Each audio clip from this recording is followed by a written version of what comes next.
नमस्कार मंडळी. मी राहुल पाटील सांगली. हवामान साक्षरता या लोकचळवळीमध्ये आपलं स्वागत आहे. आज 12 एप्रिल संध्याकाळचे 4 वाजत आले आहेत. 4:09 झालेले आहेत. तर प्रथमतः आपण आजचा हवामान अंदाज चालू करू. त्या अगोदर आपल्याला एक महत्त्वाची सूचना होती. आपले हे जे हवामान साक्षरता लोकचळवळ असे हे एक प्रकारची चळवळ आहे आणि याचं लोकप्रिय यूट्यूब चॅनल त्याच नावाने आहे. यातले हे जे 57,000 साधारणतः 58,000 होत आलेले सबस्क्रायबर आहेत यांनी आठवणीनं हे जे बेल आयकॉन आहे हे बेल आयकॉन आपण ऑन करून ठेवावं. कारण आपण बेल आयकॉन ऑन केल्याशिवाय आपल्याला नवीन व्हिडिओ प्रसारित झाल्याच्या सूचना मोबाईलवरती मिळणार नाहीत आणि आपली गैरसोय होऊ शकते. तर ही यूट्यूबकडून चांगली सुविधा आपल्याला दिली आहे. या सुविधेचा आपण वापर करावा. या ठिकाणी नवीन जे माणसं अवकाळी पाऊस चालू झाल्यामुळे हे व्हिडिओ पाहायला येतात त्यांना आठवणीनं हे सबस्क्राईबच करावं, बेल आयकॉन कसं दाबावं आणि व्हिडिओ कसे पाहावे, त्याचा लाभ कसा घ्यावा हे आपण सर्वांना आपली सामाजिक जबाबदारी समजून आपण हे पुढं चालवायचं आहे. तर आजचा हवामान अंदाज चालू करण्याबरोबर आपण एक महत्त्वाची बाब आज सांगतो आहे की साधारणतः इथून पुढे हे जे अवकाळी पावसाचं एकंदरीत धोरण आहे तर हे पुढं अवकाळी पावसाचं एकंदरीत परिस्थिती राहणार आहे. कारण वाढणारे टेम्परेचर्स साधारणतः आपण जर पाहिलं सोलापूर, उस्मानाबाद या ठिकाणी मराठवाड्यातील काही भाग, परभणी किंवा विदर्भातील जे महत्त्वाचे जिल्ह्याची ठिकाणं आहेत तर या जिल्ह्याच्या ठिकाणाचं जर आपण तापमानाची नोंद घेतली तर तापमानाची नोंद आपल्याला भयंकररित्या वाढलेली दिसते. तर हे वाढलेलं तापमान जे आहे, वाढणारं तापमान जे आहे, काही टक्का जो वाढलेला आहे तो अवकाळी पावसासाठी खूप मोठं निमंत्रण असतं. कारण स्थानिक अशा पद्धतीने वाढलेले जे टेम्परेचर आहेत हे स्थानिक बाष्प जास्त निर्माण करतात आणि स्थानिक बाष्प निर्माण झाल्यानंतर आपसुकच ढगांची निर्मिती जास्त होते आणि अवकाळी पावसाला निमंत्रण मिळतं. तर आजचा सुद्धा दिवस अवकाळी पावसाचा आहे. यामध्ये आपण जर सुरुवात केली विदर्भातून तर सध्या तरी साधारणतः यवतमाळ, चंद्रपूर आणि गडचिरोली या ठिकाणी बऱ्याच ठिकाणी मध्यम ते जोरदार स्वरूपाचा पाऊस होऊ शकतो. यवतमाळ ठिकाणी काही ठिकाणी गारपीट होऊ शकते. त्याबरोबर यवतमाळचा खालचा जो जिल्हा आहे तर तो साधारणतः तेलंगणा किंवा आंध्र प्रदेशमधील जो जिल्हा आहे तर त्यामध्ये सुद्धा बऱ्यापैकी ठिकाणी गारपीट होऊ शकते. तर आपण जर वऱ्हाडातील 3 जिल्हे पाहिले, बुलढाणा, अकोला, वाशिम, सध्या तरी वातावरण जास्त ढगाळ नाही आहे, पण नंतर संध्याकाळनंतर किंवा मध्यरात्रीसुद्धा हे ढगाळ वातावरण होऊ शकतं. त्याबरोबर अमरावती, वर्धा, नागपूर, भंडारा, गोंदिया या ठिकाणी सुद्धा वातावरण सध्या थोडंफार ढगाळ आहे, पण नंतर हे जे ढगाळ इथं या ठिकाणी परत स्थानिक बाष्पामुळे ढग निर्मिती होऊन परत जास्त प्रकारे वातावरण या ठिकाणी बिघडू शकतं. तर अशा पद्धतीने विदर्भात झाल्यानंतर आपण मराठवाड्याकडे वळू. मराठवाड्यामध्ये सध्या तरी अहमदनगर जिल्हा कमी ढगाळ आहे, पण अहमदनगर, औरंगाबाद, जालना असेल, जालना असेल, परभणी असेल, हिंगोली असेल, नांदेड असेल, लातूर असेल, उस्मानाबाद असेल या ठिकाणी बऱ्याच ठिकाणी ढगाळ वातावरण झालेलं आहे. त्यात हिंगोली जिल्ह्यामध्ये जास्त ढगाळ वातावरण आहे. तर या ठिकाणी हलक्या ते मध्यम स्वरूपाचा पाऊस अपेक्षित आहे. त्याबरोबर आपण जर पाहिलं पश्चिम महाराष्ट्रामध्ये तर पुण्याचा काही भाग असेल, साताऱ्याचा काही भाग असेल, वेस्टर्न घाट जो पश्चिम सह्याद्री पर्वतरांग आहेत या ठिकाणी बऱ्यापैकी ढगाळ वातावरण आहे.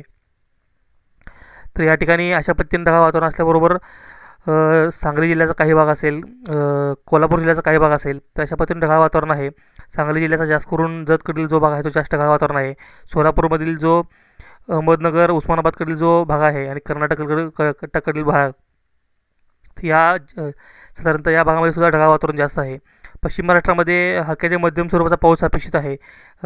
साधारणतः मराठवाड्यामध्ये सुद्धा थोडाफार वाढलेल्या स्वरूपाचा पाऊस अपेक्षित आहे आणि विदर्भामध्ये थोडंफार जास्त पद्धतीचा पाऊस अपेक्षित आहे.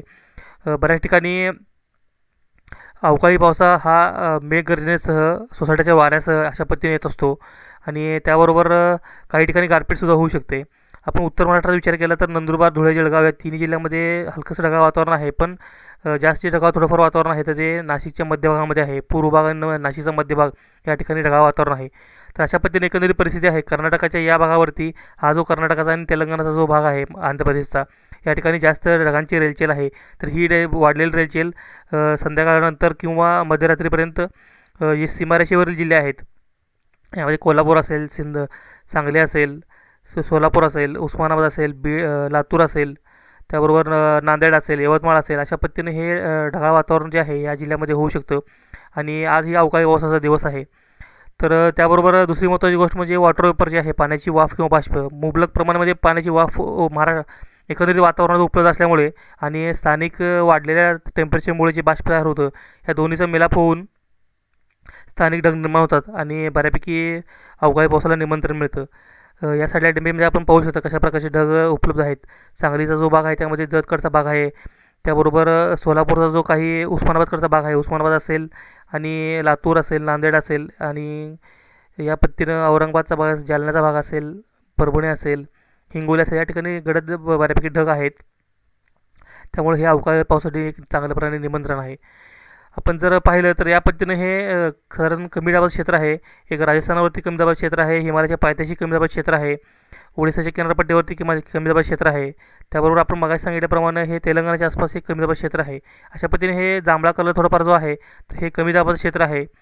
तर या कमी दाबाच्या क्षेत्रामुळं बाष्प एकवटून याचं रूपांतर स्थानिक ढगामध्ये होत आहे आणि अशा पद्धतीनं अवकाळी पावसासाठी निमंत्रण मिळत आहे.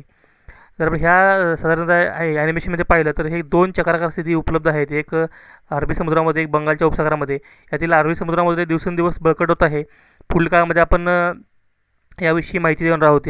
हे जर बळकट झालं तर पुढील टप्प्यामध्ये याचं वादळामध्ये रूपांतर होऊ शकतं. तर अशा पद्धतीने हे दोन जे चक्राकार स्थिती आहेत ते बरेच दिवस या ठिकाणी एकवटलेले आहेत, बळकट होत आहेत. तर पुढील काळामध्ये बळकट झाल्यानंतर या कशा पद्धतीनं मार्गक्रमण करतात हे पाहणं गरजेचं आहे. तर अशा पद्धतीने हे आजचा हवामान अंदाज होता. सर्व शेतकऱ्यांनी हे पुढे पाठवावे, शेअर करावे. कारण शेअर आपण पुढे पाठवल्याशिवाय हा व्हिडिओ ज्यांना या गोष्टी माहीत नाहीत अशा पद्धतीने व्हिडिओ असतात आणि हवामानाचे अंदाज असे पाहिले जातात. हवामानाचं मार्गदर्शन असं दिलं जातं, सखोल असं कारणं त्याची दिली जातात.